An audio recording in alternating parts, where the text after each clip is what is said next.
प्राचीन काल की बात है, जब देवता और दानवों के बीच संघर्ष लगातार चलता रहता था। देवताओं की रक्षा के लिए भगवान विष्णु और देवी लक्ष्मी सदैव तत्पर रहते थे। एक दिन जब समस्त देवता वैकुंठ में भगवान विष्णु और देवी लक्ष्मी के सामने उपस्थित हुए, तो उनके चेहरे पर चिंता स्पष्ट दिखाई दे रही थी। वे एक अत्यंत महत्वपूर्ण विषय पर मार्गदर्शन चाहते थे, स्त्रियों के गर्भ गिरने के कारण। वैकुंठ की दिव्यता में, जहां हर दिशा से केवल शुभ्र प्रकाश फैलता था, भगवान विष्णु और देवी लक्ष्मी अपने सिंहासन पर बैठे थे। तब देवी लक्ष्मी ने देवताओं से उनकी चिंता का कारण पूछा। देवता वायु ने कहा, हे देवी, हमारे लोक में कई स्त्रियां गर्भ धारण करती हैं, परंतु उनका गर्भ सुरक्षित नहीं रहता। बार बार गर्भ गिर जाता है और इससे उनके परिवारों में दुहक और पीड़ा फैलती है। हम नहीं समझ पा रहे हैं कि ऐसा क्यों हो रहा है। क्या यह उनके कर्मों का फल है, या फिर यह कोई अनजाना पाप है जो इन घटनाओं को जन्म दे रहा है? भगवान विष्णु का समाधान। भगवान विष्णु ने देवताओं की बात सुनकर गंभीरता से कहा, यह विषय केवल भौतिक स्तर पर ही नहीं है, बल्कि इसका संबंध आत्मिक और आध्यात्मिक शक्तियों से भी है। गर्भपात का कारण कई प्रकार के होते हैं। कुछ शारीरिक होते हैं, कुछ मानसिक और कुछ पूर्व जन्म के कर्मों का परिणाम होते हैं। देवी लक्ष्मी ने इस बात को आगे बढ़ाते हुए कहा, गर्भ धारण करना एक पवित्र प्रक्रिया है। यह केवल शरीर का निर्माण नहीं है, बल्कि आत्मा का उस शरीर में प्रवेश भी है।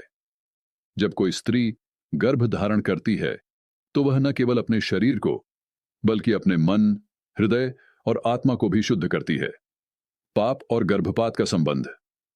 भगवान विष्णु ने कहा, जब कोई स्त्री या परिवार अनजाने में या जानबूझकर कुछ पाप करता है, तो यह उनकी आत्मिक शक्ति को कमजोर कर देता है।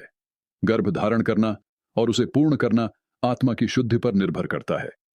यदि कोई स्त्री या उसका परिवार कुछ ऐसे पापों में लिप्त होता है जो आत्मा की शांति और शुद्धि को बाधित करते हैं, तो गर्भ धारण की प्रक्रिया भी प्रभावित होती है। देवताओं के चेहरे पर अब भी प्रश्न था।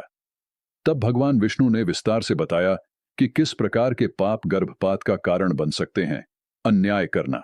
जब कोई व्यक्ति अन्य लोगों पर अत्याचार करता है या किसी निर्दोष का जीवन नष्ट करता है, तो इसका प्रभाव उसके अपने परिवार पर भी पड़ता है। एक स्त्री के गर्भ का गिरना इस प्रकार के कर्मों का परिणाम हो सकता है जब उसके जीवन में या उसके परिवार के जीवन में अन्याय और अत्याचार की स्थिति होती है। धार्मिक अनादर। यदि कोई व्यक्ति या परिवार धर्म और धार्मिक अनुष्ठानों का अनादर करता है, तो यह उनके जीवन में नकारात्मक प्रभाव डाल सकता है। भगवान के प्रति अनादर और धर्म की उपेक्षा गर्भपात का एक आध्यात्मिक कारण बन सकती है। अभिमान और अहंकार। जब व्यक्ति अहंकार और अभिमान में लिप्त होता है, तो वह अपने कर्मों पर नियंत्रण खो देता है। गर्भधारण की प्रक्रिया अहंकार और अभिमान से मुक्त होने पर ही सफल हो सकती है। अन्य प्राणियों के प्रति क्रूरता। भगवान विष्णु ने बताया कि सभी प्राणी एक ही स्रोत से उत्पन्न होते हैं। जब कोई व्यक्ति जानवरों या अन्य जीवों के प्रति क्रूरता दिखाता है, तो इसका प्रभाव उसकी आत्मा और जीवन की अन्य प्रक्रियाओं पर पड़ता है। गर्भधारण और उसका पोषण भी इस क्रूरता से प्रभावित हो सकता है। शारीरिक और मानसिक शुद्धता का महत्व। भगवान विष्णु ने कहा, गर्भ धारण करने वाली स्त्री के लिए शारीरिक और मानसिक शुद्धता अत्यंत महत्वपूर्ण है। यदि उसका मन अशांत है या वह किसी प्रकार के पाप में लिप्त है, तो गर्भपात होने की संभावना अधिक हो जाती है। शारीरिक शुद्धता के साथ साथ मानसिक और आत्मिक शुद्धता भी आवश्यक है।